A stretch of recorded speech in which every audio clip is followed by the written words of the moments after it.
झेप मराठी, आरसा महाराष्ट्राचा। शहाद्यातील मुख्य रस्त्यांना अतिक्रमणांचा विळखा, रहदारी होते ठप्प, सुरक्षिततेचाही प्रश्न गंभीर। नगरपालिका प्रशासनाला जाग येईल काय, नागरिकांचा सवाल।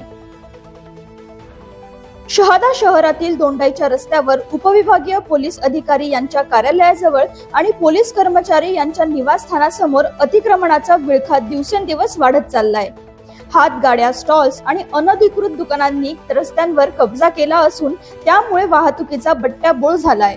या रस्त्याची अवस्था इतकी बिकट झालीये की पादचाऱ्यांना जीव मुठीत धरून चालावे लागते, तर दुचाकी आणि चारचाकी वाहन चालक रस्त्याच्या शोधात दिसतायत। आधीच रस्त्यांची दुरावस्था असताना अतिक्रमणामुळे वाहतूक अक्षरशः ठप्प झालीये। विशेष म्हणजे पोलीस वसाहती समोरच हा अतिक्रमणाचा अड्डा तयार झाल्याने सुरक्षेचाही प्रश्न निर्माण झालाय। नागरिकांचा आरोप आहे की शहरातील अतिक्रमणांबाबत नगरपालिका प्रशासन पूर्णपणे थंड असून अतिक्रमण विभागाने कारवाईवर ब्रेक लावल्याचे चित्र आहे। उन्हाळा आणि सणासुदीच्या काळात कारवाई थांबवण्यात आली, पण आता देखील पालिकेचा कोणताही ठोस कृती आराखडा दिसून येत नाही। शहराच्या सर्वच मुख्य रस्त्यांवर अतिक्रमणांचा अड्डा झाल्याने मूळ रस्ता हरवलाय।